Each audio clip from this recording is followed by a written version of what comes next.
Test, test, test, test. Hello, hello. Welcome, everybody. Hope you guys are doing well. Tonight we're going to be talking a little bit more about Hashirama. Just getting set up here, and we'll be getting started in just a couple minutes.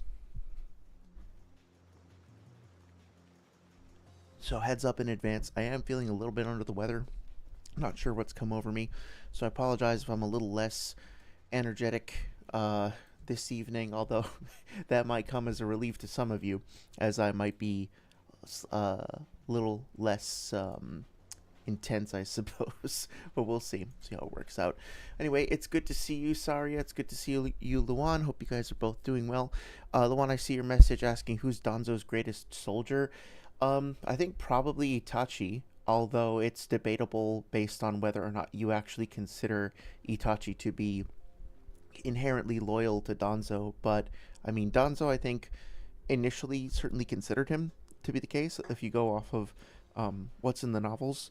But honestly, given Danzo's own, let's just say, ego and appreciation for self, you could probably argue that Danzo perceives himself to be his own greatest soldier. But I think the default response would probably be Itachi, right? I'd be curious to know what you think. As for what's going on with me, not much. It's been a little bit of an intense week. We started working overtime at work, so we've got like a 2 month period where it's essentially mandatory for us all to be chipping in some overtime. Sometimes it's only a little at once, sometimes it's a bit of a spurt. So it's part of the reason why I'm a little fatigued today. It's just sort of getting to that phase of closing the project where it's like, okay, in addition to just like the deadlines that we got to meet, this is also our last chance to put anything in the game that we actually want to ship. So if there's a feature that you want to have, that you think is valuable or whatever, or there's something that's important to you that you want to fix or whatever, like, this is the time to speak up. This is the time to get it done, right? And especially given that I'm a contractor, I don't actually work in house. Like, I won't be able to really contribute to a patch, or like, unless they keep us around, which I don't think the client will. But like at this point, it's basically like, yeah, any like pet projects or any lingering bugs or whatever, I got a limited amount of time to get things in, so I might be going a little bit overboard there, which kind of sucks because I also, like, I love my job, but also like everything else kind of gets put on hold for a while I do that. You know, I've been working on this video about the data books in Naruto, and I have another project that I'm working on where I'm taking a huge list of notes that I have from just reading through the series, and I wanted to put up like a reference point for people who are looking for feats and scans and stuff like that. Just make like a little, almost like a quick brochure or something for power scalers to use. I don't know what else to call it. I've been working on that, but you know, it's kind of hard if you're working like all day in front of the computer to then immediately switch over and then start editing and doing stuff like that. At least for me, my old ass, old man eyes or whatever. So I'm I'm trying to maintain my sanity, trying to spend some time outside, trying to like get a little bit of balance. Actually, going to the gym for the first time in a blue moon, which feels great. I really love working out. I love lifting weights. I don't know why I ever stop, because every time I take a break, quote unquote, take a break from it, and then I go back, I'm like, oh my god, like, why did I stop doing this? This feels so good, right? Um, it's always humbling to go back after a while where you haven't been like keeping at it, because you know, you reach a certain milestone, and then you go back and you're below that milestone, and it's like it's really frustrating to have to just climb back up, so to speak. But that being said, just the act of working out in and of itself is always a positive thing for me. Unless I'm a dummy and injure myself, which of course I immediately did. But it's okay. It's just a minor thing that I've already basically recovered from. So anyway, let's see. What's up with you? How are you doing, man? It's good to see you. Hope you're doing well. Oh yeah, sorry I left a lot of stuff. Let me make sure to go up and read this. Hope you're doing okay. Sorry, I hope you're managing with everything. Let's see. I'm glad you got through your ritual. That's good. Sorry, I said while I'm here because I'm probably going to be playing Zelda and I want to share some thoughts. Yeah, no problem. Not Zelda related because it's Sunday, but it is Naruto related, kinda. It's writing related. So yeah, go for it. Whatever you want to share. You want to share this thought that I had because I was talking with my girlfriend and she was talking to me about Metroid's storyline and how she loves how things have gone. Okay. Yeah, I'm into Metroid, so I'm curious. Like, she loves how it's been planned out, and I was happy to hear this because they say the same thing about Zelda and Kingdom Hearts, and people say the same about Naruto, that Kishimoto planned it out. And others will often argue that these stories being planned out by saying, well, no, because this and that and the other thing changed. And it's like, yeah, that doesn't mean it wasn't planned out, right? Like things can evolve and they can kind of branch out over time for sure. You're describing writing that's just writing. Yeah, like I think George R. R. Martin also said like sometimes you got to get out of your character's way. Like you might have plans for certain characters, but then they wind up kind of developing on their own. Is a bit of an esoteric way to put it, but at the same time, like if you start to realize that like characters are manifesting them in a way, or like your subconscious is kind of coming out in your art in a way that you didn't initially expect, then it makes sense to kind of go with that to allow things to emerge that you might not have had an initial plan for. You know, every single time I've worked on any project whatsoever, before the end of the project, I have always looked back at things that I thought were like I was super proud of, or things that I doubted and I really didn't like at all, and had my opinions flip completely, right? Like sometimes just in context or with more knowledge or in hindsight or whatever, your opinion can completely change. It's a totally normal like mutating amoeba sort of process, if that makes any sense. You come up with, you imagine how you're writing a screenplay or a book, and you know kind of what the characters are and what they start off with. Like, this guy's a poor college student, and you know where the finale is going to be. The big climax of the ending is going to be. Between those points, you might sort of write, like, each chapter, each scene, you might do a little summary. Like, he goes to the dinner, he meets this person, he fails his math test, right? Yeah, I get where you're coming from, for sure.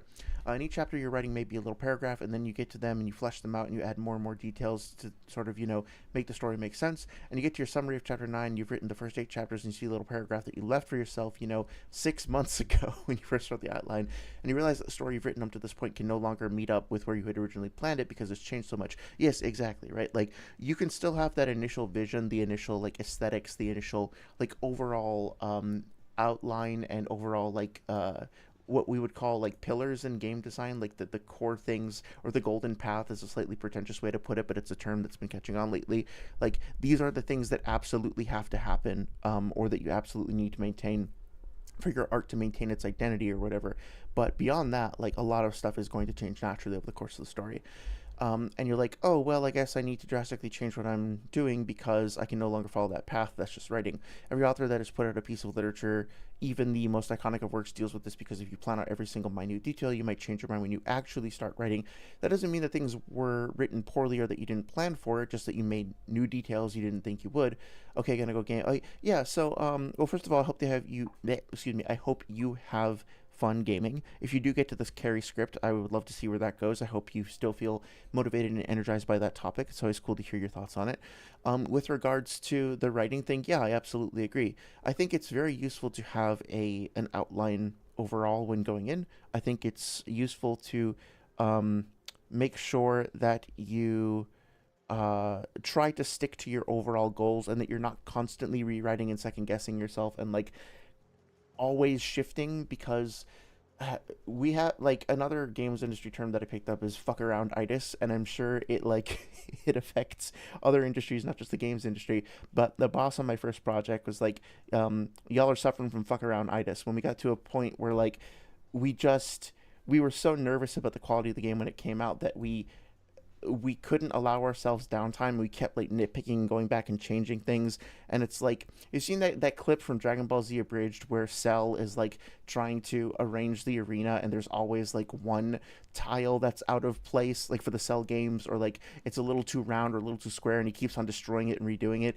At a certain point, you just gotta pull the trigger and be like, okay, it's not gonna be perfect. There's gonna be a hole that I never fill, but we gotta move on. Like, and we gotta just trust that the thing has taken on a life of its own, and not try to constrain it from like existing, if that makes sense, right?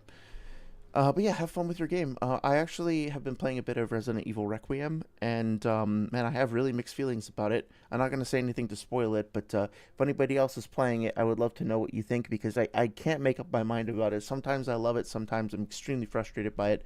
Um, and I don't know whether to recommend it or not. It's one of the most confusing games I've played in a long time. So, not to bias you from trying it out if you want to.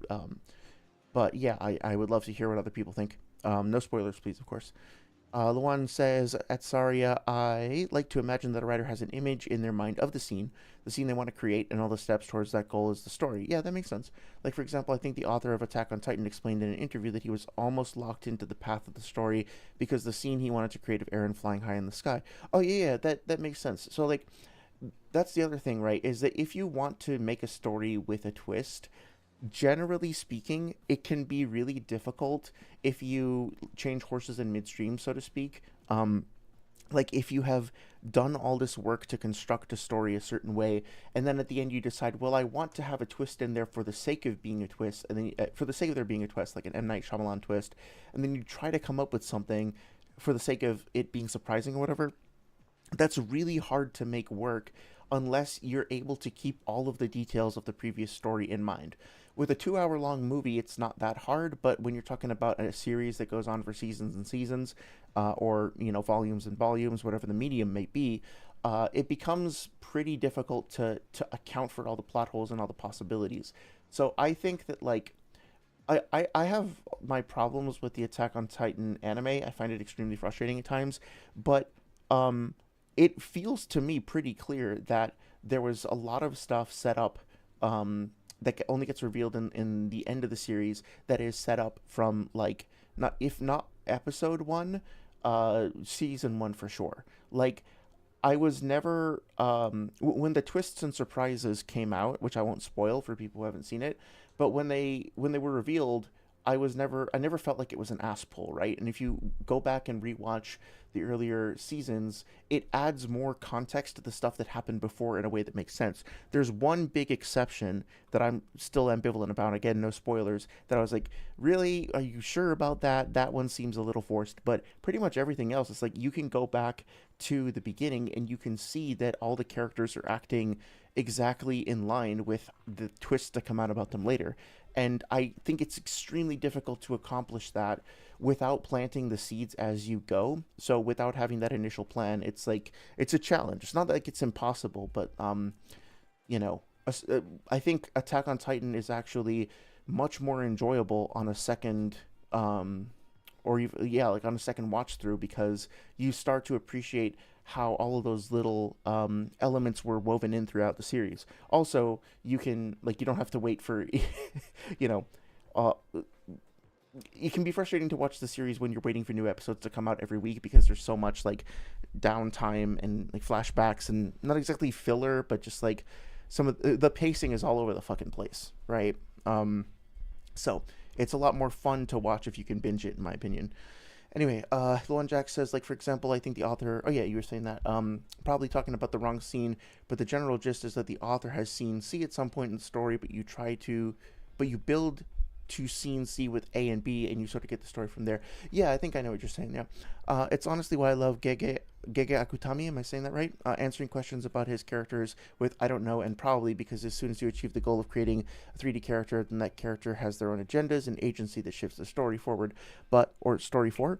But maybe I'm different, as I have a free form mindset, and generally chaos is sort of fun to sort through. Yeah. Oh yeah, forward. You said. Yeah, that makes sense. I think, different brains approach different subject matter in different ways. Some people prefer the chaos and the flow, other people prefer the structure. I tend to kind of struggle with, like, so my partner and I were watching a show called Dark on Netflix, and it's a totally fine show. It's very enjoyable for what it is. It's well made and everything, but my brain, like, couldn't keep up with um all the twists and turns and all, like, the temporal, like, causality shit. I just wasn't able to pay attention. um, Now, that being said, I can talk about all the convoluted bullshit in Dark Souls and Elden Ring, and, like, talk about the connections between, like, these extremely obscure pieces of lore and imagery and stuff like that. But that's because I have the time to, like, sit down and actually pour over all the details and explore it at my own pace in, like, a non-linear way. But if I actually have to sit down and watch, like, um I can never figure out, like, who the killer was in, like, an Agatha Christie or, like, a Glass Onion or Knives Out movie or whatever. Like, I'm just really bad at that shit. I have to be able to, like, put all the data down on the table and look at it all piece by piece and gradually put it together, right? Which is kind of how I approach the Naruto stuff too. Like, part of the reason why I never finished my Dark Souls book is because every time I would start to work on it, I would be like, I don't have enough information for this. So like I would try to be doing a video about the dragons, right? But I feel like in order to talk about dragons, I have to understand the difference between like quote unquote Asian dragons versus quote unquote Western dragons. And so I would go buy a book on like the history of dragons and then be sitting there reading that. And then, like just constantly get branched off into all of these different places and never really make any forward progress. So yeah, I think it's important when you're writing to understand your own process and understand your own brain. Find ways to keep the flow of production going, but also allow space for you to like, I don't know, reveal your creativity in a way that feels natural. Hey Shinigami, how's it going? Hope you're doing well. Thank you for checking out the stream as always. It's good to see you again. Glad to hear that you are drawing. I hope the drawing is going well. Yeah, I saw your intelligence tier. I haven't had a chance to really give it the proper read yet. So I apologize for not getting back to you sooner. I just saw that as I was preparing for the stream. But I will take a look at that after the stream for sure. And then I'll send you a message maybe tomorrow morning. I am very tired. So again, like I apologize if I wind up being a little fuzzy brain tonight. I want to make sure that I like read it carefully. It seems like you put in a lot of work into it, but I'm glancing at it now just to respond to it. But yeah, competent, smartest in the room, world conquerors. Yeah, galaxy brain. At first glance, I don't know all these characters, but yeah, L being Einstein tier, Batman. Oh, so you would actually put Batman above L. That's interesting. Well, he is called the greatest detective of all time, right? And Dr. Eggman. Yeah. Interesting that you put Dr. Eggman and Tails on the same level. I think that's probably true based on the lore that I know of the series, but that's something that I think people don't necessarily delve into all that deep, right? Yeah, I don't know. Oh, Doctor Who. Interesting. Yeah. I think yeah, Doctor Who does have I actually would be curious to hear more about like a sparring of like the Doctor versus some of these other characters, because I can imagine certain situations where like Doctor Who or like the Doctor is more competent at solving like getting his way out of certain like complex dangerous situations, but L might be better at like a careful logical deduction. But I don't know, like analyzing their specific intelligences would be an interesting topic for sure. But yeah, at first glance this looks great. I do like the fact that you've put L and the Doctor over Sherlock from PPC. That makes a lot of sense. Yeah, the front man from Squid Games, Sakura. Yeah, yeah. I would put Naruto higher than tier 1, but based on a specific kind of intelligence, though. Yeah, let's see. Oh, Amato, yeah, he would be, or Amado, excuse me. I always say like Amato, like Amato's pizza, but it's supposed to be Amado, right? Yeah, he would be. I'm not sure. He's very technically competent, but I don't know what his like deductive reasoning skills are, or like his like detective work would be.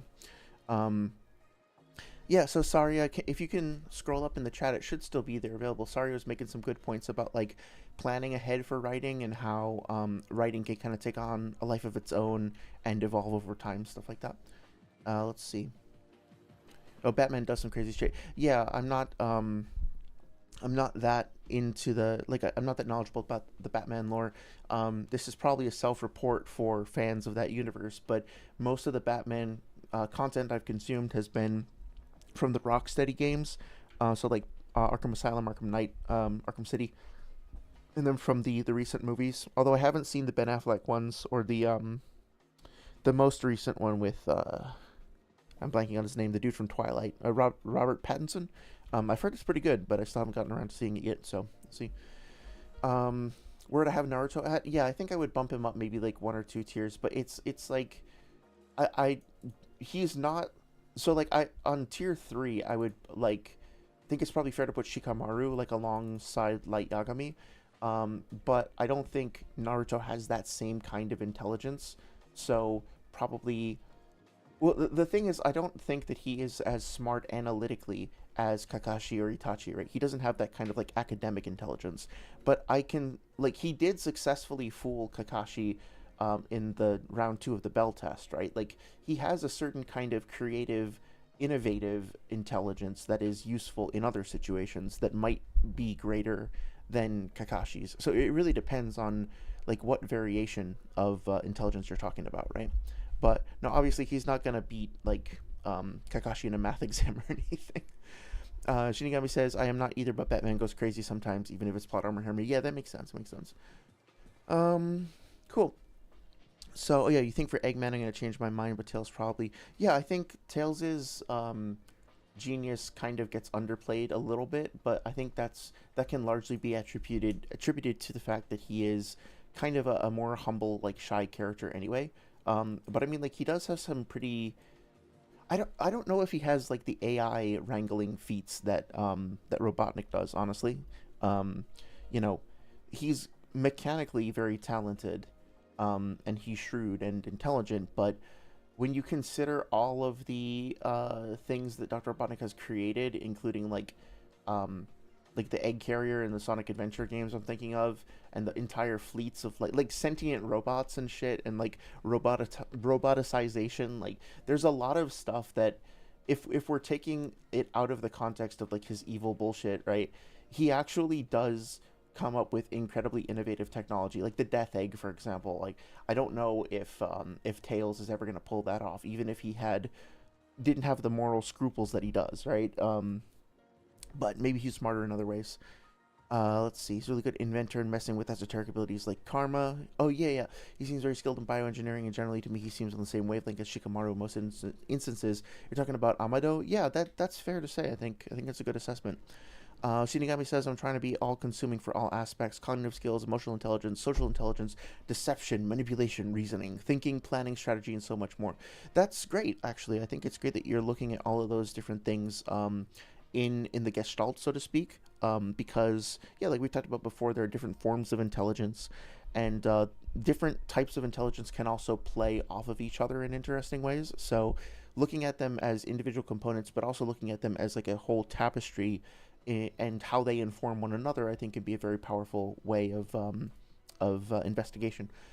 Saria says, Luan Jackson, very fluid with my media consumption, so I enjoy both. I don't mind when things aren't planned out. I'm just not the type to say that is impossible. Yeah, that's fair. That's fair.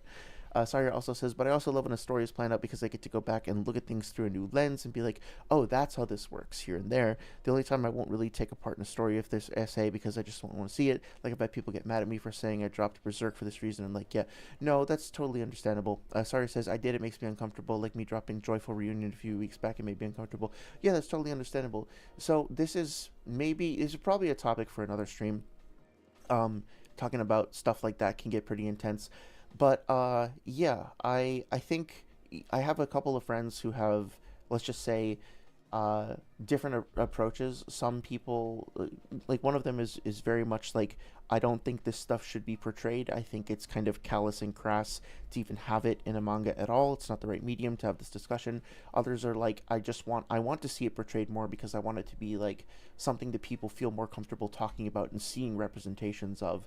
You know, when you think about all the different representations of violence in media, that's something we've gotten desensitized to a certain extent, but there's still other things that are very real experiences that people go through that we don't mention, we don't talk about, we don't participate in with media, and that can feel like erasure to some people's experiences. So they're much more in favor of that content being obviously done in a respectful way, a tasteful way, but like uh, shared and depicted as being. It's positive to have a discussion about it, if that makes sense. I don't really want to talk about. Um, I'll just say that like I have a very what's it called, like a hair trigger, is that term for it? Like I have a very sensitive, I suppose, to depictions of that sort of thing because I think they can very easily become exploitative and crass and inconsiderate and weird. And so I think if you're going to do that, you have to make sure you know why you're doing it. Ask yourself if it's really necessary, and then make sure that it's a necessary and important part of your storytelling and that there's a point to it, right? Um, and so I think it's a bit on the fence as to whether Berserk succeeds. I think there's arguably some scenes that do feel like appropriate and it feels like mature storytelling, and then there's others where it's just like more shock value and it feels more like exploitation. So I would never disparage anyone from shying away from that or for just objecting it to it, even on a moral principle. Um, I love Miura's artwork in general. I find it very like beautiful and haunting and inspirational and just like technically brilliant. But I would never disagree with somebody who finds the use of certain imagery, certain topics, or certain ideas to be like uh, excessive or crass. Like that is a valid position for sure. And it's a bit of a cognitive dissonance thing that I'm actually going to have to think about. Yeah, maybe I'll run that by you later to get your thoughts on that some more. Shinigami says, I think a higher character like L would be able to control Naruto with sheer energy, sheer strategy. Yeah, that could possibly be the case. Yeah, it is interesting to think about like how the way that I've seen power scaling debates go, and this is going to be relevant for tonight as well, of course, is that oftentimes people will focus on like who is the strongest, the fastest, the toughest, or whatever. But you know, we all got to remember that just because somebody is in a higher power tier or speed tier with respect to another character, that doesn't necessarily mean they're winning, right? Like the underdog defeating the stronger villain is something that happens. It like is a very common and totally valid plot trope or plot device or whatever throughout media, um, including Naruto, obviously, right? So considering other factors like that actually makes the fight more more appealing, more interesting, more dynamic. So, with that being said, I'm going to start getting into the analysis portion, but of course we can stop and chat and kind of jump around a little bit.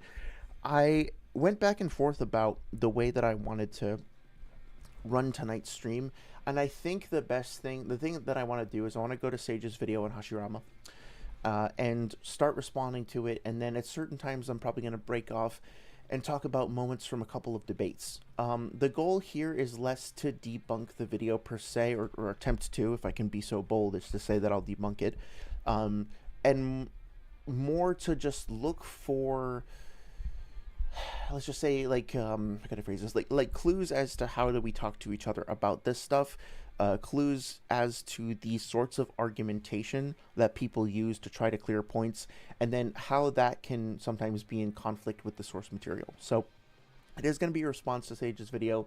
We're going to be talking about some debate stuff as well, with the goal being like, so last time, you know, we talked about a variety of different feats and scaling for these characters. I'm happy to review this if anybody wants a refresher, but basically I hope I've done a decent job of explaining why I think, you know, Hashirama starts to scale under other characters around the Jubito introduction part of the story. But then going on from there, well, what do we actually do with that data? How do we communicate that? And like, what are the implications of that for conversations with each other amongst the community? That I think is going to be more the focus of the stream tonight. So I'm going to get right into it. I'm going to start responding to this video by Sage of Thick Calves. As always, I'm going to offer the usual disclaimer of, you know, I'm going to be jumping around, interrupting myself and stuff like that. Please make sure to go watch Sage's video on his channel in context.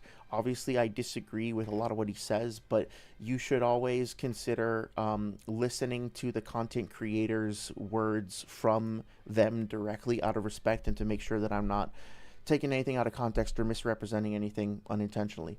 Other relevant material you might want to check out that we'll probably talk about at some point. The Walkie Talkie podcast, shout out to Walkie Talkie, these guys are great. Go check out their channel. And they did a debate with Sage of Thick Calves a little while ago that we're probably going to be taking some, you know, some inspiration from, or reviewing certain parts rather. It's a long listen, but it's very interesting. The conversation winds up being respectful and engaging throughout. Ood and Kamui come up with some really creative and fun arguments, but also, in addition to the comedy aspect of it, I think they do a really good job of identifying like some of the issues with Sage's argumentation, and do so in a way that's not like, you know, D1 just having a total meltdown or whatever. So go check this out. I highly recommend it. If you're also interested in the topic, feel free to check out this as well, Jay the Great's debate that he did with Sage. They cover some of the same stuff, but the conversation does kind of take a bit of a different tone and a different, like a divergent. It's a bit different, right? It's unique. And stands out from the other one in certain ways. So I think this is worth watching as well. Also, shout out to Darth Magog, friend of the channel, hanging out in chat and offering some responses. I think we spent some time. You can probably see by the timestamps in chat going on in the video. Yeah, we had some some back and forth going. But yeah, I do, like, as a small piece of feedback to Jay, if you happen to see this, I always appreciate it if you can please show the scans and stuff in the video, because with people watching back, like, we'd love to see the actual debate rules that you guys are talking about, and we'd love to see the actual scans that are being referenced and shared and stuff like that. Without that, it's kind of hard to have context for some of the arguments that are being brought up. But yeah. Yeah, Shinigami, I'll post links to all of this stuff in Discord and or in the description of this video, so you can check them out as well. If you really want me to, I can send you a link right now as well. But the just search for like walkie-talkie over here, and then yeah, I guess I can just like, I'll post these in the Naruto channel, right? So let's see, won't take very long. Naruto. So here's this one, okay, for walkie-talkie. And then here is the Jay the Great debate. It's actually, it probably comes with timestamps, but you should just like start at the beginning, obviously. I think Sage shows up in, like, it takes him a minute to show up in this debate. You take a look at the, yeah, I forget. You might want to like skip around to whenever Sage shows up. Damn it, I did it again. But yeah, anyway. That being said, I'm going to get started on this video over here, and then we'll stop and talk about the debate stuff as well. So let's see. Yeah, the handshake, yeah. Shikamaru's probably a tier 2 as an adult. Really? Do you think he gets... Oh, I think you might have mentioned that last time, too. Like, he has more intelligence anti-feats when he gets older. That's interesting. Yeah, so let's get started. As always, again, like, respect the work that was done, because putting anything together like this does take time and effort. But the intention here, again, is to provide peer review. So I'm going to be pretty nitpicky. I'm going to be very specific about the critique that I offer. But the goal, in theory, is to try to provide more context and clarification so that people can understand the stuff better. And also, I would ask the people apply the same thing to me. If you think I missed the point, you think I've misunderstood an argument, and you want to challenge me on that, please feel free. Like, my goal here is to try to learn and try to help other people learn as well. So, more than happy to hear your feedback. But let's go. Hashirama Senju is one of the strongest characters in the history of Naruto. Stated to have been peerless in his time, this absolute mutant had power so great that he could subdue... Okay, so right off the bat, as a general rule, there's two things that I find a little irritating about this. One, we don't have a mention of where this comes from. Maybe he'll get into it later, but Sage has a kind of a bad habit, which, to be fair, a lot of people in the community just haven't really quite learned this habit yet. But the problem here is that, of course, we don't know what data book this is coming from or what page this is from, and we also don't know who translated this or what their qualifications are. Now, I know personally from talking to Sage and from being in Sage's server previously, I know some of the people who have worked on these translations. He's also recently called out Ood, Hobbs, and Miss And, aka Salads and Bolts, as people who may have contributed translations. But it's important to understand that that isn't stuff that is consistently mentioned in the videos. Sometimes it is, sometimes it's not. And either way, like, you know, if I'm a person who's making a video, sometimes some of the stuff that's on screen I translate, sometimes other people translate it. My own skill varies with respect to theirs. They may have their own different perspectives and backgrounds. I think it's very important to credit the people who did the work and to explain, like, why they got to their conclusions. Unless they explicitly, like, don't want to be mentioned, that's one thing. But then if you're going to bring up their names anyway after the fact to lend credence, then it's kind of weird and awkward to not have that be done consistently in the video itself. It doesn't really matter if some of the people in your broader community happen to know the people. At the end of the day, like, if you're putting a video forward as an educational tool for others, they should have access to the same context and information that your, like, whatchamacallit, your ride or dies do or whatever, so to speak, right? Like the people closer to your inner circle or whatever.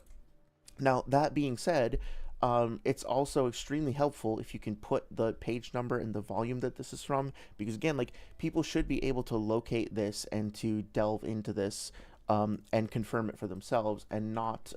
By the way, if you see me doing this, this is just like an idle habit. I'm not like trying to make a point or anything. I just like randomly click on stuff. So sorry if that gets distracting. But yeah, it's important to do this. Also, minor nitpick here. I think we talked about this last time with how about no, but technically speaking, kanji is not really the right term to use to refer to all of this stuff here. These characters here that appear like more simple and I guess like less angular are hiragana. That is one of the three main writing systems in Japanese, with the others being kanji and katakana. And then there's also furigana. Furigana is like this stuff that you see here on the border, which is basically, it's just hiragana. If I understand it correctly, it's hiragana that is used supplementary to kanji to help sound it out, to clarify, because some people don't know all the advanced kanji that are used. Some people are also, a given kanji can have multiple meanings, so sometimes they will sound it out in order to help clarify which of the many meanings is actively being used. So it's not a big deal. Like people in the community do tend to use the word kanji as shorthand for Japanese, but if you're the reason I'm pointing this out is because if you're going to present yourself as somebody who is qualified to make Japanese translations and to interpret Japanese as a foreign language, which Sage does consistently throughout this debate, if you say that about yourself and you don't know the difference between the writing forms, and you don't like correctly use that proper term, it to me is suspicious, right? To me, it's like not commensurate with understanding the language well enough to be able to represent it accurately. Now, it could just be a fluke, right? To be fair, it could just be like, well, we've all agreed that we're just going to say kanji as like a nickname for Japanese text. And if that's the case, okay. But to be clear, that this is not what that means, right? And if you're going to be precise and accurate about your translation, I think it's important to try to show that in as many aspects of your work as possible. Stated to have been peerless in his time, this absolute mutant had power so great that he could subdue all of the bijou. Okay, again, like, lack of page number here is unfortunate. We don't know what part of the story this is from, so it's hard to verify. I can find it pretty easily, but still, like, not everybody who's watching this video will be able to do so. Distributing the bijou that Hokage collected to the other villages. Also, this is not... I think he's missing the fact that Shukaku wasn't captured by Hashirama. Now, it's not really relevant for his point, because his point is, like, Hashirama has the power to subjugate each of them, and that's fine. I don't disagree with that, but like, there is some, it's kind of what happens if you cut things out of context. You don't actually show where the things are from. You like take just individual panels out. Oftentimes you will find that there is more detail, even if it's detail that doesn't hurt or help your position one way or another. It's still more context that could provide more information about the scene. So like, please always include references if you can. Now, I say that, like, the biggest video on my channel that I put the most amount of time in, the Itachi versus Pain video, the biggest mistake that I made with that video is that I didn't put page numbers. I should have put a page number for every single panel on there so that people could find the shit, and I didn't, because frankly I was fucking exhausted after working on that shit for like 3 months.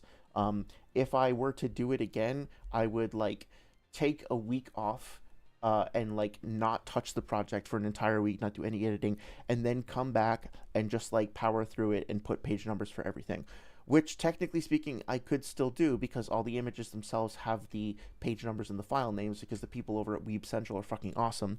But I do regret that. I wish that I had actually put the page numbers in. I've actually thought about going through and adding annotations, because it sucks that people can't like just go and find where the shit is from. So I will own that, and I will encourage other people to learn from my mistake there. Beat the brakes off of Madara. Hang on. Mutant had power so great that he could subdue all of the bijou, beat the brakes off of Madara. Now, I know that phrases like beat the brakes off of are used to create hype and excitement, and maybe I shouldn't take it too hyper literally, but I don't think this is a fair representation of their fight.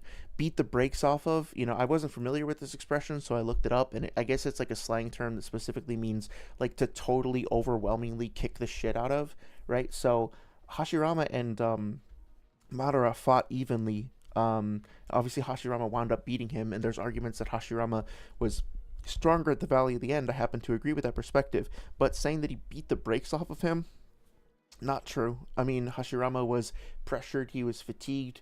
He had the armor kind of stripped off, like one of his arms. He was bleeding. Like he was pushed, right? So this is not a phrasing that I would agree with. And By the way, let me catch up on chat real quick, and then I think I'm gonna do that thing that I did a couple streams ago, where I go into like focus mode for like 20 minutes or so, and then go back to chat. So, if you want to get my attention, if I'm not paying attention to you, it's not because I'm ignoring you. I'm just trying to focus. But feel free to send like use the @ symbol and tag me, and then I'll see that flash up, and I'll come over and give you a faster response. But let me go back up a second here. Shinigami says, for reference, I don't think Shikamaru beats Nier, who is easily a tier 4 outsmarted Light, who beat a tier 5 in L and can surpass L with the help of Mello. Okay, yeah, I think that's a fair assessment. The one Jack says, in what situations? I remember a time where there was particularly passive, where Amado first appeared in the village, holding his son hostage. Another instance is probably going to help Naruto. Okay, yeah, I'd be curious to learn more about that. Shinigami says, in a fixed situation, where it's a situation where the rules are predetermined and so you need to maneuver in it, Nier could win. But in a non-fixed situation, where it doesn't favor one over the other, for example, just as much as someone could say Shikamaru wins in a combat scenario, Nier could also win in a detective setting, but ignoring those, Nier would win with more ease. Oh, I see what you're saying. Yeah, I think it's really important to look at the context of the particular bout or the nature of the competition in which they're engaging, because that can definitely affect the outcome, right? Like intelligence, in the same way that intelligence can manifest itself in different ways or different forms of intelligence, the applications of those intelligence can also be very different, right? So that makes sense.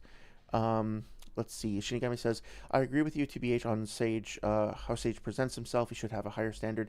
Yeah, I do agree with that. I think that he's a smart guy. I think that he is creative in the arguments that he comes up with. I want to give him credit for that. He seems to be a hardworking guy, too, based on the amount of content that he puts out. But, like, I don't know what happened. I feel like there was a shift that happened, and, like, um, to me, I'm kind of seeing like absorbed by agenda there from Luan. I think maybe more what it is got like absorbed in the debate community, because from my experience, a lot of Naruto debates can be really toxic, and specifically, um, because the purpose of the debate, from the perspective of a lot of the debates I've watched, is to win as opposed to understand, and the victory condition is making your argument seem better than the others, which you would think would go hand in hand with accurately understanding and representing the source material, but that winds up not being the case a lot of the time. So people will be willing to make whatever arguments they think will win them the bout, as opposed to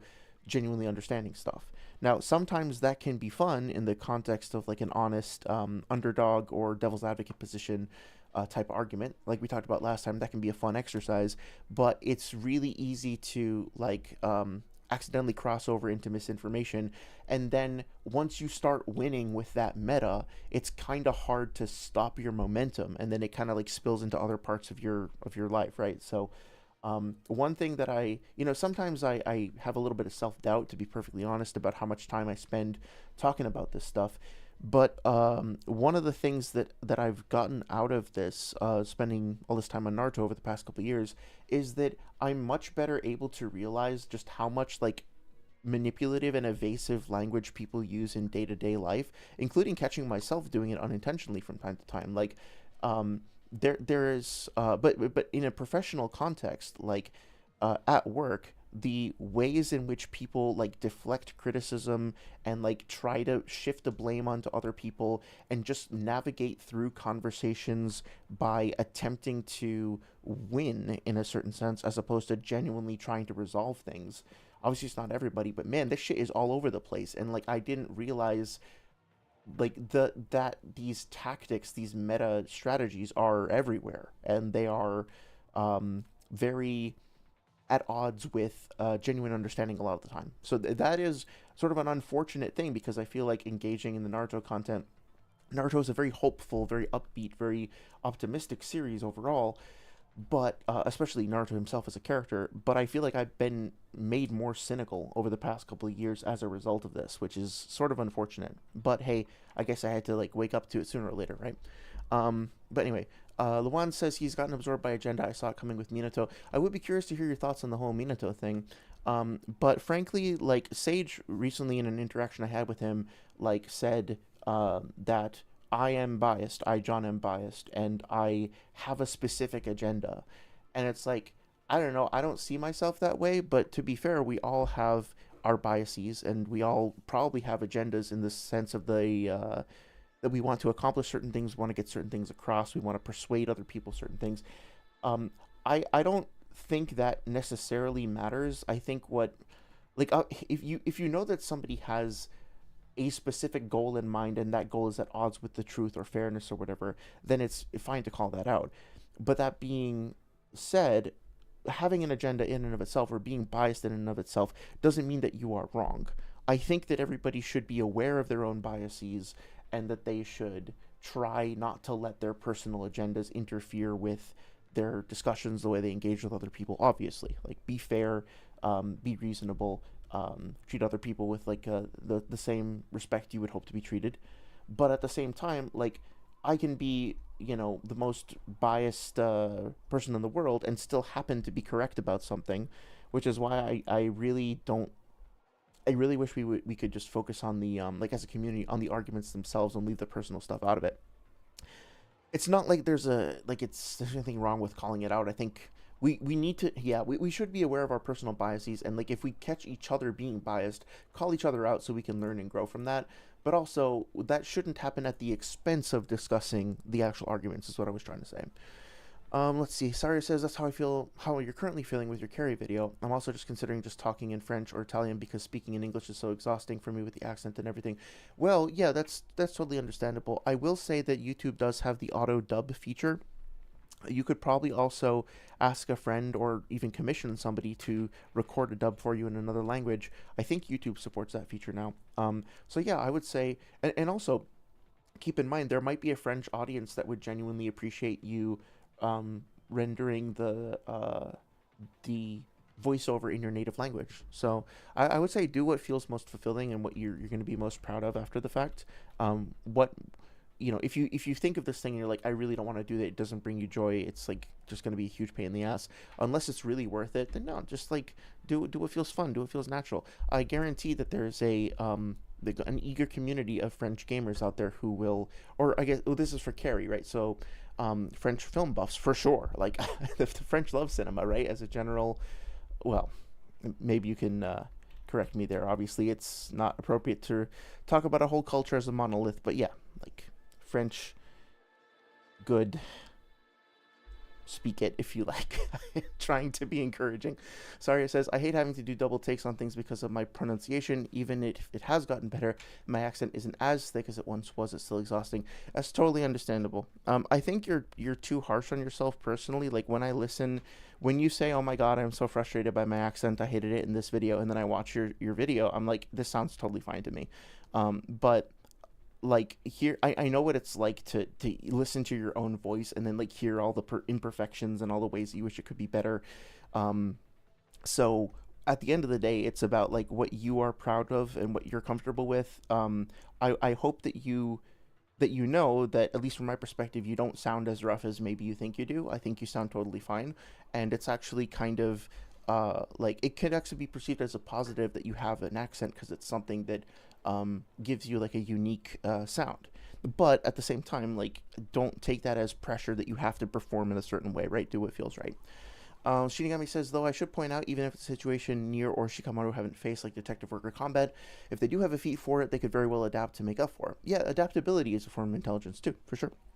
For example, I can share it with you. Akiyama Shinichi from Liar Game faces many complex games, which requires him to exploit many loopholes, secret mechanics on top of combating other geniuses or specialists in certain skills like a dynamic visual acuity ability, something Akiyama can't do, but through sheer strategy and fluid intelligence. Yeah. Bro has a perfect record so far across all games. Yeah, that makes sense. Makes sense, total sense. I think sometimes you get these characters who are presented as just having, they are presented as geniuses, and then that genius gets manifested across the board at any sort of intellectual task. But I mean, like, Naruto introduces the phrase, I hadn't heard it before anyway, of like there being such a thing as a genius of hard work, right? There's the comparison between Neji being a natural prodigy versus Lee not being a natural prodigy, but still achieving exceptional levels within his field, so to speak, because he's a genius of hard work. The term genius can apply to like a genius of innovation, a genius of expression, a genius of empathy, even, right? So I think of all the series that I've read, Naruto is one of those that does a particularly excuse me, sorry, does a particularly good job of exploring that, right? Sunigami says, oh my God, finally somebody says the exact same thing I always point out for them, but they do so much agenda pushing. Yeah, it's a shame. Again, I don't mind if, like, I have an agenda. My agenda is to, like, try to understand the Naruto books as best I can and then try to help other people understand that. And if I think that I have understood something and that is in conflict with the general meta understanding or whatever, then my agenda is to correct that, right? Because I think it's unfortunate if people get confused or misled. So my agenda is I want to go fix that stuff. So having an agenda isn't necessarily a bad thing.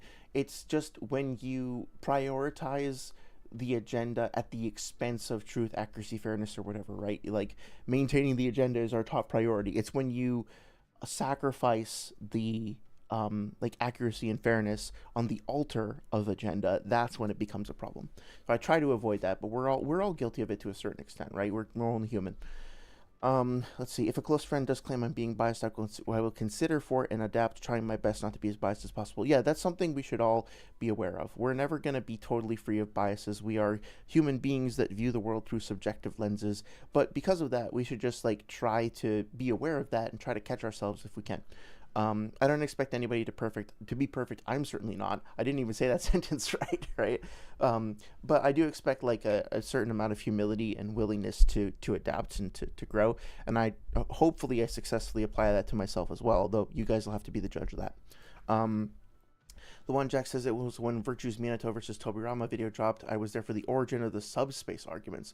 The data book, fan book, flashbang every 2 seconds is shadowboxing at its finest. Oh man, I'm not even aware of that. I know that there's a databook statement that says that the way the flying Raijin works is that Minato like moves into a subspace and then back out again, and I think that that's analogous to how Kamui works, right? Like the Kamui dimension is sort of like a subspace where it's sort of kind of connected to the outside world, and Obito can move into it and then back out in another position that he's marked or whatever. So that to me makes sense, but I have a feeling that they were probably some of this is coming back to me. Was it like they were saying something along the lines of the data book says that Minato transcends the concepts of time and space, and therefore he's like has infinite speed or some shit like that? That might not have been Sage who said that, but I feel like I remember this argument coming up at some point. Luan Jack says, I'm probably exaggerating, but you recently got flashbang with fanbook issue 2-13. Yeah. Remember it very egregious in that video. Yeah, it can be a bit of a plague, I suppose. Sorry, says, I can be the most biased person in the world and be right. Everyone who agrees the wild era is on the child timeline in a nutshell. I don't even care if people disagree. It's in the adult timeline. Yeah, right, like, try not to be biased, but also those two things are not necessarily mutually exclusive, to be fair. You can say at the end of the day, what I'm advocating for is like, don't just examine the person, examine the arguments that they're making independently of that person's perspective, if that makes sense. You can say it's in the downfall timeline. I'll vehemently disagree because we're told the hero of time beat Genet in this universe, but as long as we agree it isn't in the child timeline, at least I know you know that certain conditions have to be met for a child timeline placement, and don't think you can just throw things around willy-nilly. Yeah, that's totally fair. It's totally fair. By the way, I was watching... Are you a fan of Ryan64? I think is his name. I was watching a few of his videos that were pretty interesting. He did a ranking on like all the masks in Majora's Mask and stuff like that. And I think he just recently started a video where he's ranking literally every Zelda character except for Link, including like all of the red and blue and like green clothing wearing townsfolk in every game that don't actually have a name, like all the Subrosians and shit like that. Shinigami says, want me to share some of Akiyami's feats? You'll go utterly insane seeing some of this stuff. I was sharing his most recent feat. Yeah, sure, go ahead. Skill issue for not being perfect. Yeah, exactly. That's my self-report for the night. Hope you understand what I mean on adapting, even if you never encountered a situation before. But if you have the feats for it, you can make up for it. Yeah, so like, oftentimes I think colloquially we will refer to people who know a lot of stuff as being smart, and knowledge retention and understanding is definitely a form of intelligence, but also you can go into a situation not knowing anything about it and figure it out quickly and learn how to like manipulate the situation and to work with it, and that's a different form of intelligence than just memory and recollection. But yeah, uh, those are both valid. You don't know Ryan64, but you remember Nico Barbecue. I'm not familiar with that guy. Are you talking about Nico Kato Avocado, or is that a different thing entirely? But yeah, let's continue with the video. Even just his cells function as their own power system, to the point of massively amplifying those who have it grafted onto their bodies. Yeah, I think that's. I remember I was listening to this before, and I was like, well, technically speaking, every cell is a power system in the Naruto universe because it produces chakra, or it produces physical energy that just gets made into chakra or whatever. But I think the point of these making is that Hashirama cells are particularly like extra strong, and that's fine. While most people in the Naruto community do agree that a different guy, okay. Yeah. Hashirama's a monster worthy of his God of Shinobi moniker, I actually think he tends to be a bit underrated. So in this video, I'll be debunking some common misconceptions and giving you a fresh take covered by nobody on YouTube thus far. Okay, I don't know about like covered by nobody on YouTube thus far. I get that that's maybe a hype statement that's not meant to be taken super seriously, but whatever. It's a bit of a weird vibe for me. Nah, maybe not. I'm probably being too unfair there. Like it could indeed be the case that nobody has covered this topic before. So benefit of the doubt, I guess. I do want to focus on one thing that he said, which is. I the just Naruto community do agree that Hashirama's a monster worthy of his God of underrated, right? Like, so keep that word underrated in your head because it's going to come back real soon. I actually think he tends to be a bit underrated. Yeah. So in this video, I'll be debunking some common misconceptions and giving you a fresh take covered by nobody on YouTube thus I see your comment there, Shinigami, yeah. Of evidence you are certainly not aware of in order to provide you with a definitive answer as to just how powerful the first Hokage truly was. In other words, today we'll be exploring and breaking down why Hashirama is way stronger than you think. Okay, so it's interesting that the thumbnail here says stronger than Jubito. In the video, I think he changed the thumbnail to. Does it still say stronger than Jubito? I'm just curious. This is not like a big deal either way, but curious. Yeah, it still does. Okay, I guess I forgot about that. Okay, no big deal. Oh, hey, how about No? How's it going? Good to see you. Hope you're doing well. Hashirama cells do a bunch of crazy stuff in Boruto. Corrupt people, turn them into trees. Oh man, I'm not even like up to date on that.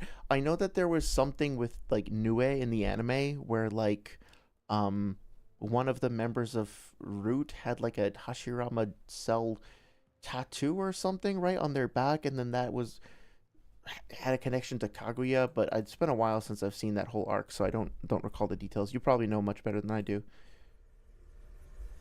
Again, shout out to this little glitch effect. In this video, I like think it's first worth covering the misconceptions that people have had for a while to suggest a lower tier of power for Hashirama, which isn't really something other creators have done.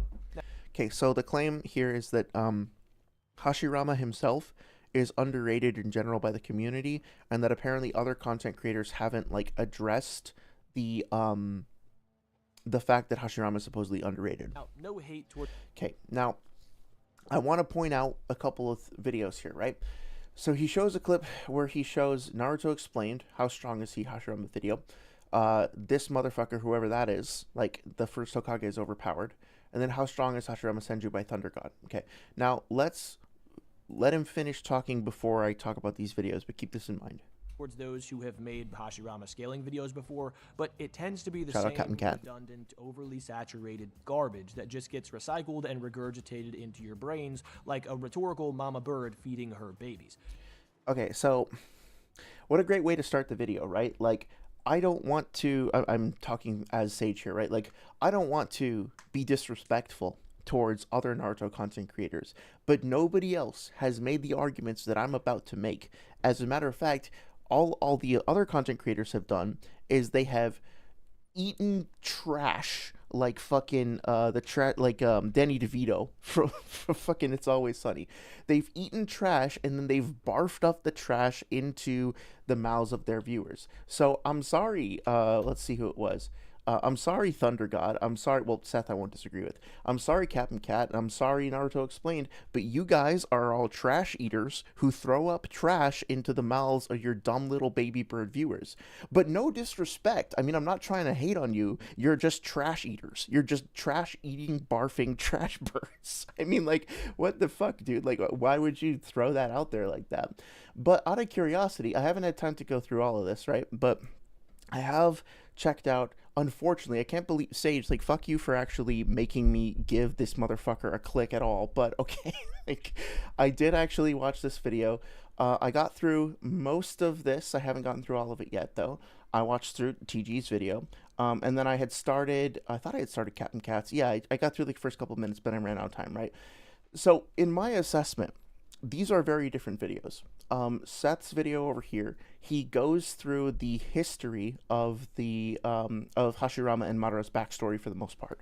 And so this is actually, as much as I like don't fuck with this guy at all, this is a decent video, which is actually pretty informative if you want to just understand the background between Hashirama and Madara and how they kind of grew up together. The first like 3/4 of the video are literally just a plot summary, right? You can actually see the clips here. Hopefully it's showing up. Yeah, it looks like it is. These are just like plot summaries, right? So then over here it starts to get into the Jubi, like the late war arc feats, and he has this perspective on those. Basically argues that Hashirama is strong, but he's underrepresented in the community because people don't realize like how incredible his feats really are, and it's sort of underplayed. And like his feats are incredible, but he's an Edo Tensei, and he would have been way stronger in his prime. So plot summary plus wanking, not wanking. That's not fair, but like Edo Tensei clarification and going through all the feats. Over here, Thunder God, his video is very different. He does go over some of the backstory, but I actually really like this video because in addition to providing the context there, first of all, Thunder God has a very different style of editing than Seth does. Thunder God has a unique sense of humor, and even if you disagree with his opinions or whatever, like, he clearly brings his own, like, unique flavor to his videos. Like, he's genuinely a super funny guy and super fun to listen to. Now, I happen to disagree with a lot of points that he makes because he also brings up, like, planetary. He describes all these feats that are at least planetary, all these characters who are at least faster than light and stuff like that, or at least speed of light, right? Obviously, I disagree with that perspective, but I really like this video because regardless of my disagreements with this, he still presents everything in a really fun, engaging way. It feels pretty genuine, and he focuses more on like Hashirama's scaling to other characters that have impressive feats as opposed to like he talks more about stuff like KCM, Naruto, and stuff like that, right? And he brought up a couple of points that I hadn't considered before. So again, this is very different from Naruto Explained, which to me, like, this video is kind of a combination of some of the better parts of both of these videos. Now, obviously, this one is much more recent, right? But this contains a mixture of the plot summary stuff and as well as like a very detailed blow-by-blow account of a lot of the individual feats from the different fights, right? So again, like, regardless of whether or not you like this video, objectively speaking, it is a well produced, in my, well, I guess that's not objective, but like from my assessment, this is a well produced summary of a lot of information about Hashirama Senju. If you want to learn about Hashirama Senju, you won't go wrong by checking out this video and listening to it because it's just a list of facts about Hashirama. And in all three of these videos, well, maybe not so much this one, but definitely this one and this one, both of those videos include avid descriptions, detailed descriptions of how Hashirama is underrated, about how people downplay him, about how people don't understand the full scope of his strength and power.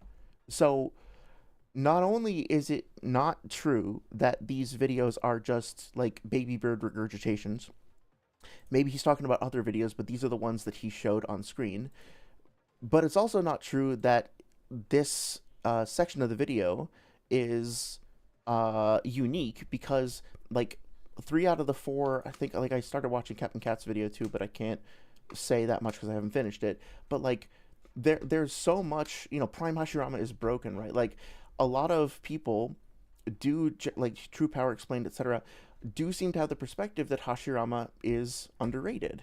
So that's not even a unique take. Now, I will say that some of the meta arguments that Sage has concocted are kind of unique, and he deserves credit for that. Like, I haven't heard anybody else talk about modus ponens. I haven't heard anybody else talking about like the grammarly, literary, expository text nature, stuff like that. So he is coming up with his own arguments, right? And he deserves credit for that innovation, I suppose. But I don't understand where this is coming from. Like, hey, everybody else is just like swapping barf, like fucking Denji and whatever that lady's name is in part 1 of Chainsaw Man, right? I'm sorry for putting that image in your head, but that's what he's saying. And I don't even. But it tends to be the same redundant, overly saturated garbage that just gets recycled. Just throw garbage out there into your brains like a. Also, that bird here does not appear to be regurgitating food, right? This bird has caught a fly and is now bringing the fly directly back to the nest. So I know this is like not even really the point, but I'm not even sure that this bird is doing what he's describing. He just was like, hey Siri, show me a picture of a bird feeding its young. Now, it could be that this is regurgitated, but it looks like a whole insect here. So I'm not sure. Yeah, it doesn't look like regurgitate to me. This is one time I actually kind of missed my ex because she was an ornithologist and she could have actually commented on this. Yeah, so he's the bird is placing the morsel of food directly in the other bird's mouth, as opposed to like actually like regurgitating and doing like the whole thing. So I mean, like, that's neither here nor there, but it is kind of funny that, like, okay, if you're gonna try to sneak bird knowledge past me, you're gonna have to do better than that. But anyway. Saria says, oh wait, I missed a couple of messages. Yes, because people don't have an universal. Yeah, until he can solo the entirety of the rest of the big 3, then he'll be considered underrated, I think. How about No says, oh yeah, we talked about that. Luan Jack says, I don't think it's a cross-verse thing. Yeah, I mean, like, even within the verse, people just want him to be higher for some reason. I don't know. Saria says, I do enjoy Ryan64. Oh, that's great. But I'm subbed to so many channels that my notifications get lost in the shuffle. Why'd I lose your message? Lost in the shuffle. Like, the reason I'm able to keep track of your stuff a lot easier is because we're friends. Oh yeah, I thank you for saying that, by the way. I consider us friends as well. So I come to your channel and check just to be sure with another friend or mine who makes music, and they're phenomenal at it. Ethel deserves all the subs in the world because it's a criminal. Because it's criminal they don't have more. But yeah, I should check to see what Ryan is up to. Yeah, I mean, like, my whole fucking algorithm and subs are incredibly cursed, and there's a whole bunch of people that I'm like way behind on catching up with. I also, like, this was supposed to be like, this is not my like quote unquote main or personal YouTube channel. This was supposed to be the channel that I only watch like Naruto stuff on, but I couldn't like be bothered, I guess, to switch back to my regular channel when watching other stuff. So now I have like a whole long ass queue of stuff I need to catch up on my other on my other account that I never fucking actually access. So it's just, and it's a whole thing. We are cursed to be slaves to the machine, definitely. This motherfucker. There I am, Gary. There I am. The joke is that my girlfriend is a mother by technicality because of our fur baby shed. Oh, okay, I gotcha. That's cute. How about No says, yeah, Hashirama cells are responsible for the first arc, small ones, driving people crazy and amping them up, and then it's revealed that its class reps plan to summon Nue from Kaguya's dimension. Yeah, that sounds right. That sounds familiar. I knew it, like, Sumire does, like, the actual Nue summoning, right? But, I couldn't remember. There was, like, was it her mother who was in the foundation that had the tattoo or something? I can't remember. But yeah. Shinigami says this is legit like punching someone and then going, it's yeah. It feels like very similar energy. Shinigami says Sage's self-glaze here is insane. How must be talented and jerking off to himself. I mean, I wasn't gonna say it. Look, I think that when you start to achieve a certain amount of success, it's natural to celebrate that success and to feel good about yourself. I would never disparage anybody for feeling proud on the work that they've done. But at the same time, there's a way to do it without being like, hey, no disrespect, but you're fucking trash. Like that seems like something that just came out of the debate scene, right? Like legitimately though, like I've seen videos from Captain Cat. Like this guy, whatever. Naruto explained, Thunder God, Captain Cat, dude, even NC Hammer. Like I don't like listening to him because I don't like the style of his videos. Is it really fair to say that that's what they do? That they just like hook up trash for people? It's just not nice, man. Let's see. It's like a rapper saying, "I'm the best, better than you. You're not on my level on a track." Yeah, it's like, well, literally every rapper says that, right? So, I mean, I guess they're all simultaneously the best. They're all the strongest. They're all. Shinigami says, "Bro pulled a well actually twice in one stream." Yeah, there's gonna be more. You might as well start. If you're looking for a drinking game, just like take a shot. Don't actually do this because you'll wind up in the hospital. Take a shot anytime John says, "Well, actually." Yeah, shared Akiyama's feet. Oh, okay, yeah, let me check it out after the stream. I appreciate you sharing. Yeah, wait for more bird scaling on these streams. Yeah, looking forward to sharing my reaction. Wood versus fire makes sense, yep. Saria says women in Naruto get pregnant and then suddenly retire unless they're Tsunade, but she's old as hell and looks good, so she's earned it. Does she have a kid? I don't think she does. Does she?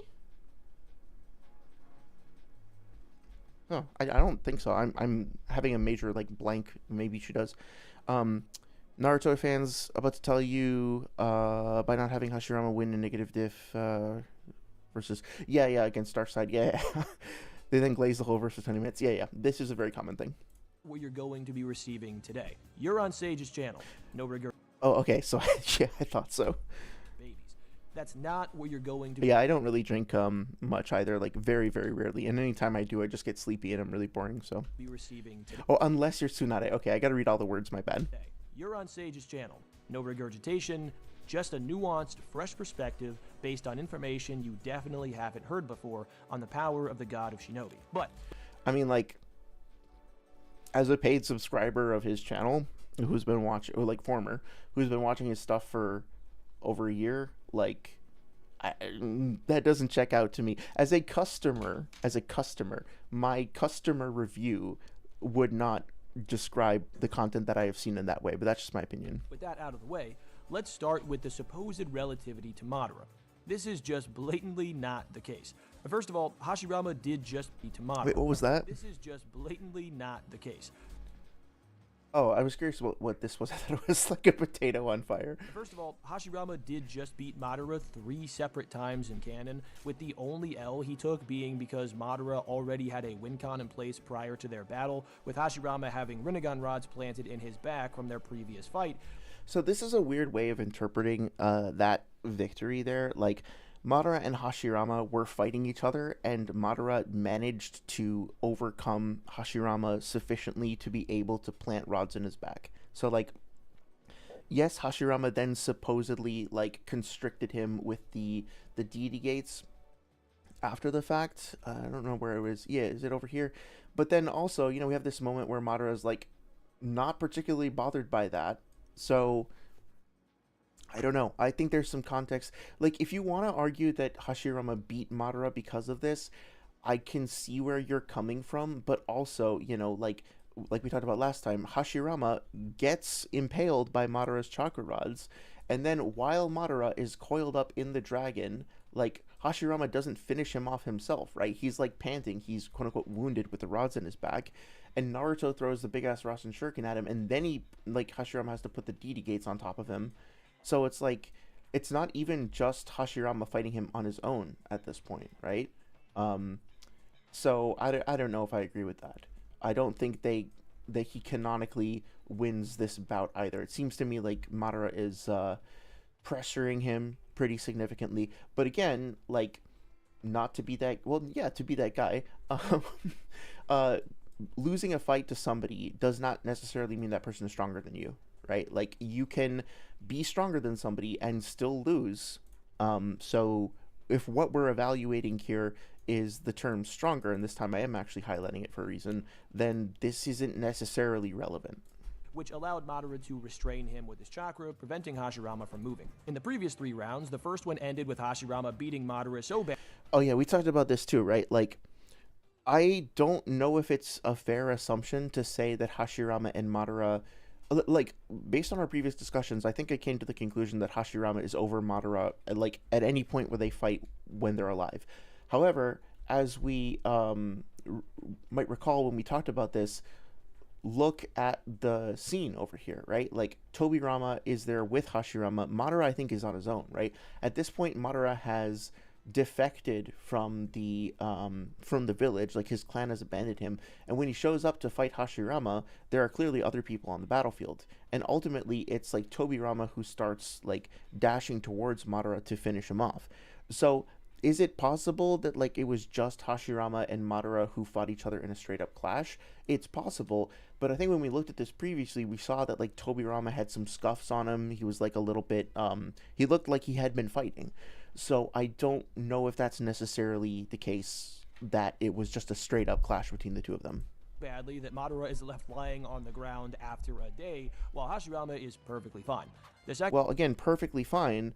We don't know how many he's not wounded apparently visually on the outside, and his armor has not been disassembled like we see it later, I don't think, like in one of his other fights. Yeah, but at the same time, like, we don't know like how many wounds or how many like surface hits he might have taken over the course of their fight, how much regeneration he needed to rely on to heal himself. Like, we don't have any of the details of that fight. So the way that this is being presented is like Madara no diffed Hashirama, but again, that's not necessarily the case, because we don't really know what hits Madara might have scored on Hashirama over the course of that fight. There's just details that's being left out. Sure, he's stronger than him overall. Sure, he winds up beating him, but like, what is the context for how that happened? Hashirama is perfectly fine. The second is the final valley, where Madara seeks out the Nine Tails to fight Hashirama with him, since he couldn't do it himself. Yeah, I think we talked about that before as well, that like, yeah, let's keep going for a second. With Hashirama perfectly handling Madara, even with Kurama's assistance, while in base. Hashirama's official birth... Okay, so let's see if that actually checks out. 1 second. Is this showing up on screen? One second. Wait, why is this in the wrong... There we go, okay. So would be something like 6:35, something like that. No, before.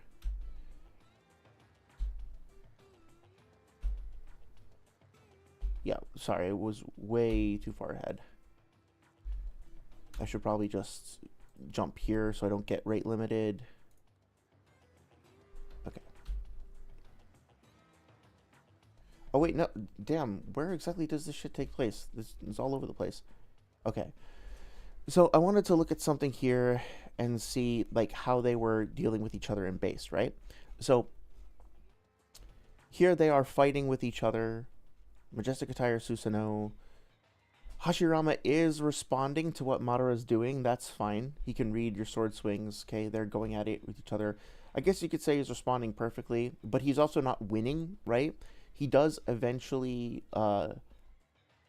he manages to respond to what he's doing. He manages to divert the attacks and stuff, but ultimately he doesn't beat him in base, right? So yeah, at this moment, where I think this is what Sage is referring to, right? This, this moment here, he is in base, but then he steals himself and he resolves himself, and then he starts like going at it, right? He doesn't pull out the Buddha statue. What the fuck? He doesn't pull out the Buddha statue, the Thousand-Armed Cannon, until he goes into Sage mode, and then he fights against Madara, and Madara like handles it. Remember, like, granted, Madara is using the like Kurama as a summon, as like a tool essentially. I think it's down here, but Madara continues to fight with him and disassembles the fucking Buddha. So being like he was already handling him perfectly in base, and then like Sage mode is just a multiplier on top of that. Well, when he goes all out and he resolves himself to kill Madara, and he does go into Sage mode, Madara has a response to that, right? Like Madara is able to disassemble the Buddha and like rip off the 1,000 arms and shit like that before Hashirama gets through the Susanoo armor. And that is like Madara's chakra on top of Kurama, right? So again, context. And then like here, like he's more wounded than Madara, at least superficially. Like he's lost his armor and shit like that, right? Madara, even with Kurama's assistance, while in base.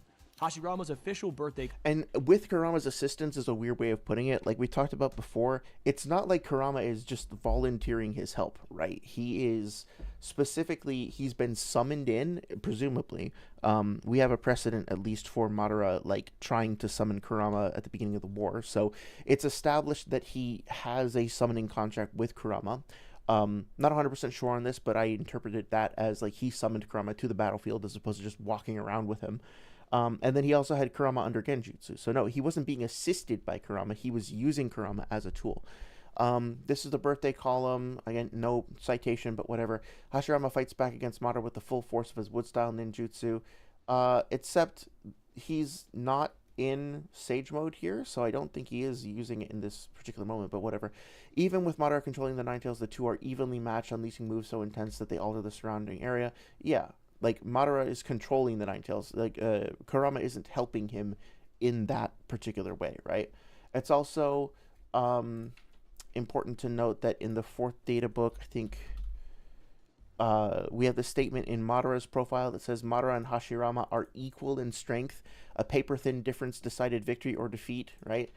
So there are other potential, and like, by the way, like just to maintain my own credibility, like standards or whatever. This, for context, if you guys haven't been here on the previous stream, this is a part of the script of the video that I'm working on. Basically, I went through the 4 data books and I like wrote down any statement that I found that could potentially be either informative or interesting, but also anything that's like using figurative language, hyperbole, etc. And one of the things, or just like interesting, open for interpretation that could be relevant for a video. And one of the things that was said about Madara is that he, like, there is literally a statement in the 4th data book that this is just a quote from the 4th data book. Madara and Hashirama are equal in strength. A paper-thin difference decided victory or defeat, right? So again, like, I think that if you put this into context with everything else we talked about in the previous stream, like all the things that Kabuto said over here, right? This is in chapter 573, this is in 575, that overall I think there's more evidence suggesting that Hashirama is stronger than Madara when they were alive, but there is more context there, and even if their power level is quantifiably different, it's so imperceptible as to be described as paper thin. It wasn't Hashirama's power that in and of itself that like overwhelmed Madara. It was that you know, his resolve and his you know, the surprise attack that he used at the end and everything else, right? So there's a lot of context there that needs to be considered. Column tells us directly that while in base, Hashirama fought evenly with Madara, even while he's using the full Nine Tails to help. Keep in mind, Hashirama is definitively not trying to kill Madara. At this moment he isn't when he's in base, but apart from the fact that we discussed before that not wanting to kill somebody doesn't necessarily mean that you're holding back. I mean, going back to like the Bell test and Naruto attacking Kakashi in like chapter 4 or 5 or whatever it was, and Kakashi literally says to him like, oh, I see that you're attacking me as if you mean to kill, right? So like not wanting to kill somebody and not exhibiting killing intent for the purpose of a fight are two different things. It's probably the case that Hashirama has to fight as though he wants to kill Madara, if he even wants to stand a chance. But that being said, once he resolves himself here, from this point forward, he is actually like fighting to kill. Like once he goes into Sage mode, he has decided that he is prepared to kill Madara. He doesn't want to, but he's going to. He makes up his mind then. So And also the fact that this over here says that he uses the full force of his wood style jutsu. I mean, like, this isn't the full force of his wood style jutsu, right? Because this isn't like, this does not include the kanon. He wouldn't be using the kanon if he was if he wasn't in sage mode, right? So there's a few like weird contradictions here. Fought evenly with moderate.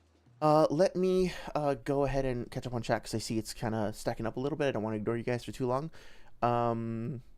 So going back up, Tsunade is a baddie, not going to argue. So I said, unless you're Tsunade, yeah, I got to read all the words. Okay.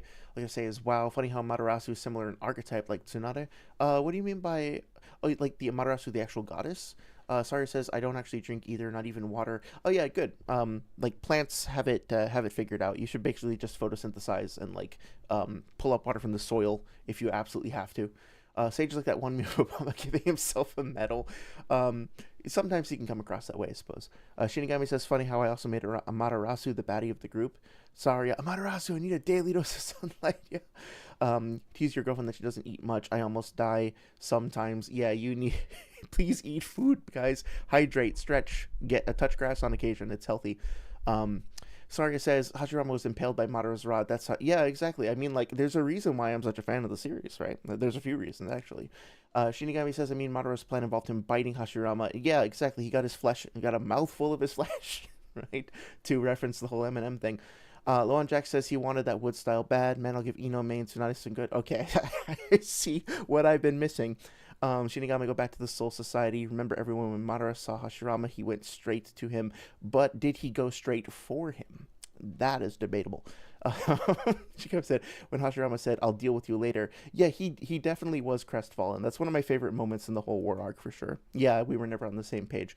If I go back to Soul Society, I can get Rangiku, Nano, and Nemi. I'm just going to pretend like I understand any of that stuff. More of an Orihime and Candice catnip guy. Just gonna keep nodding my head like I understand what you're talking about. Shinigami, you think Kamui as a whole cracking top 15 Bleach hacks?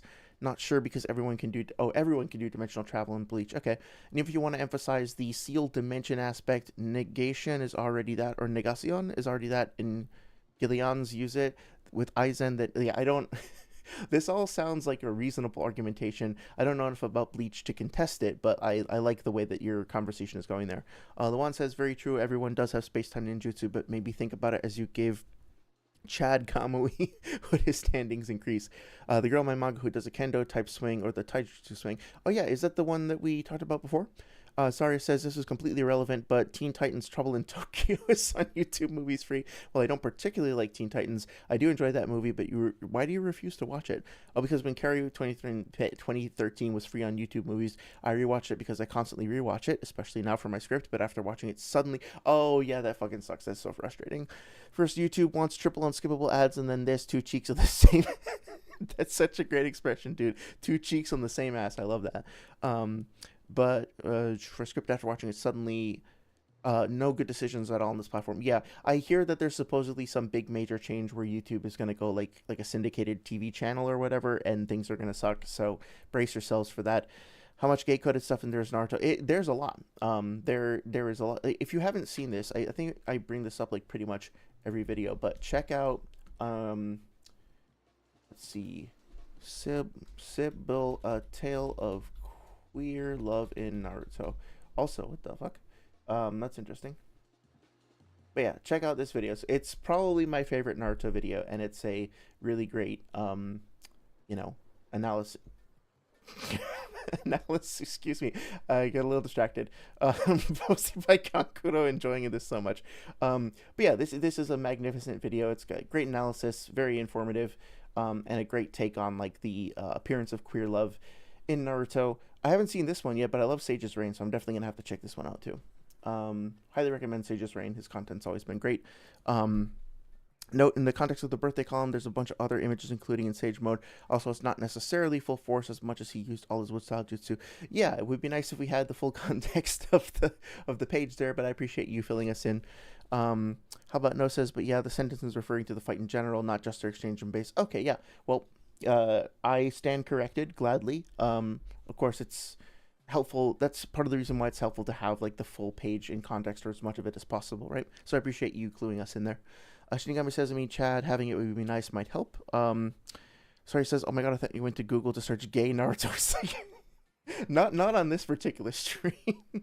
Maybe if I do something, that'd be a very different platform if we went in that particular route, but not tonight.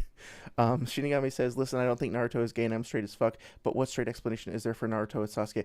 Yeah, I mean, like, regardless of whether or not you think that I don't literally think that Kishimoto sat down and was like, I want to tell a story about gay men who love each other and are very, very gay, and I think Sybil argues that like maybe he did and then the censors didn't let him. I don't agree with that interpretation. I don't think that was his intention. But Naruto and Sasuke do love each other.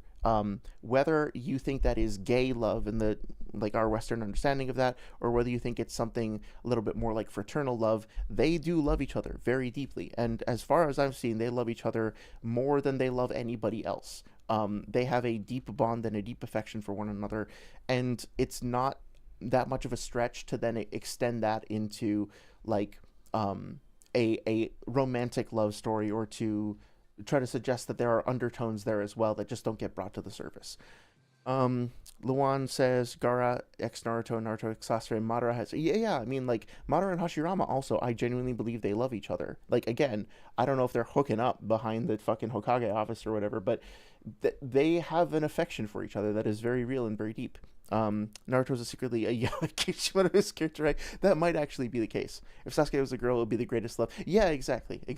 And nobody would bat an eyelash, right? If you literally just change the gender of one of the characters, then it would immediately all fall into place, right? So that's worth considering. I think Sybil goes over that in her video too. Their video. Even while he's using the full Nine Tails to help.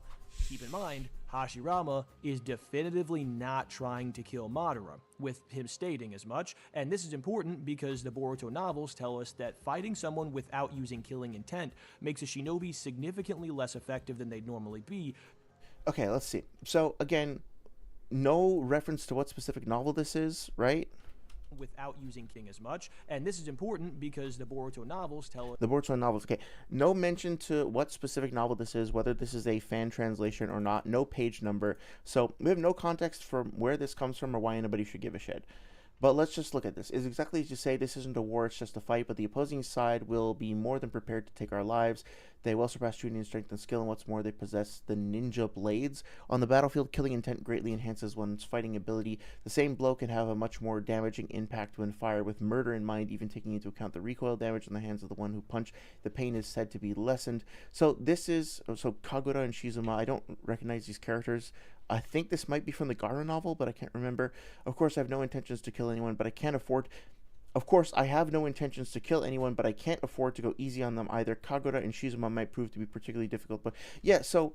I mean, like, I think this quote actually debunks what, like, is in contradiction to what Sage is saying, right? Like, it seems to me like what this character is saying is that I don't want to kill this person, but I have to act as though I am going to, because otherwise I'm going to be significantly nerfing myself. I have to act with murder in mind to access that ability. I can't go easy on these guys even though I don't want to kill them, because otherwise they might overcome me. Now, I don't know who these characters are. I don't know who is talking here. So, like, there's so much context that means that we can't, like, adequately interpret this.